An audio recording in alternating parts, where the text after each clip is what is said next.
it was inevitable. We are seeing more and more images of horrific scenes in Ukraine, civilians who are dying because of shelling, because of airstrikes, Russian military continuing its onslaught against Ukraine, and emotions even here and in the rest of the West around the world are running high over it, and people are saying something needs to be done.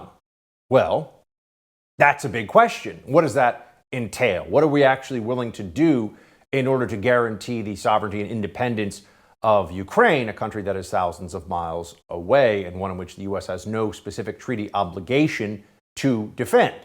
Well, according to Reuters, we've got some polling data on this. American support for Ukrainians, a no-fly zone, 74% want a no-fly zone. Take refugees, 74%. Provide weapons, 72%. And pay more for gas, 64%. Now, some of these, it seems, are far less controversial and much more straightforward. Things like, for example, a willingness to pay more for gas. To that, I would ask, how much more? And what is actually the price that somebody would start to say, well, I don't want to pay that much? $150 a barrel? $200 a barrel? If it costs you $100, $200 to fill up your tank of gas every time you go, is that the price you want to pay for Ukraine? And also all of your products, goods and services, everything is more expensive. You are effectively poorer as a result of this. Do you want to do that? That's what the American people are faced with right now. But let's specifically dive into the no-fly zone component of this. First off, there is the possibility here of a no-fly zone leading to something much bigger. That's the greatest concern would be a full-fledged war in Europe. So we'll start with the worst-case scenario, and then I'll build backwards from that to what it would mean just even in the opening salvo. Here's Secretary of State Blinken on the no-fly zone. Watch.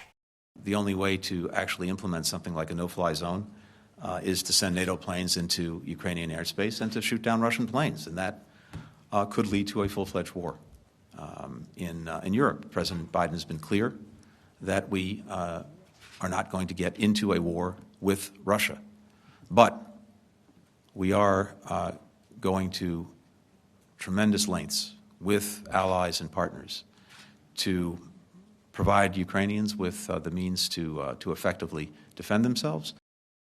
He's right on this point about what a no-fly zone would actually entail. It's not a no-fly zone. It's actually a lot of flying by U.S. and NATO planes that would be involved to keep that airspace secure and free of Russian jets.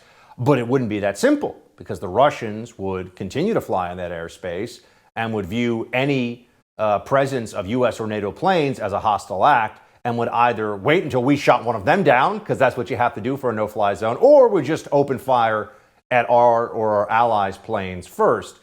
And then beyond that, what happens when we decide that we're going to have air bases in the region that are playing host to these planes that are flying there for the no-fly zone? Does Putin start firing missiles at them?